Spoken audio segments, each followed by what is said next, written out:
আর এখন আমরা previously arrange পার্টগুলো অ্যাসেম্বলি করব। সো প্রথমে আমরা যে অংশটা ছিল মেইন রিং এর মতো অংশ সেটা এনে ফেলি। তারপর আমরা ইনসার্ট কম্পোনেন্টসে গিয়ে সেকেন্ডটা আনি। এই তো। এবার ফার্স্টে এই নচটুকুর সাথে এটার কানেকশন ঘটাতে হবে। সো আমরা মেইড অপশনে গেলাম। গিয়ে সবার আগে এই পৃষ্ঠের সাথে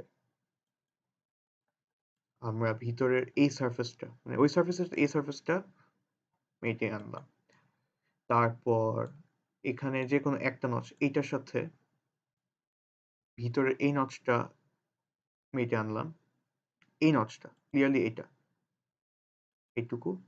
সবার শেষে হচ্ছে নিচের এটার সাথে এইটা এই পার্টটুকু। এই তো অটোমেটিক্যালি জিনিসটুকু পারফেক্ট ফিট হয়ে গেল। এই মেটটাকে কমপ্লিট করার জন্য অতঃপর এখানে টিক দিলাম।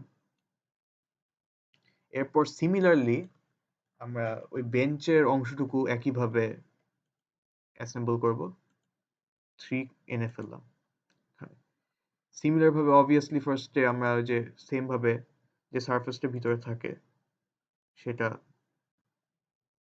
কানেক্ট করে দিলাম। এটা ব্ল্যাক হওয়াতে বুঝতে অনেক প্রবলেম হচ্ছে জানি।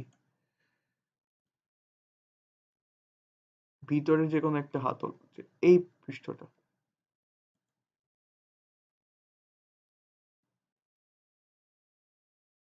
এখানের সাথে কানেক্টেড হবে। জি ঠিক আছে। এরপরে এটার সাথে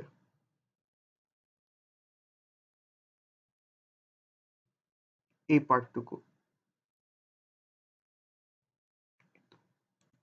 ফিট হয়ে গিয়েছে।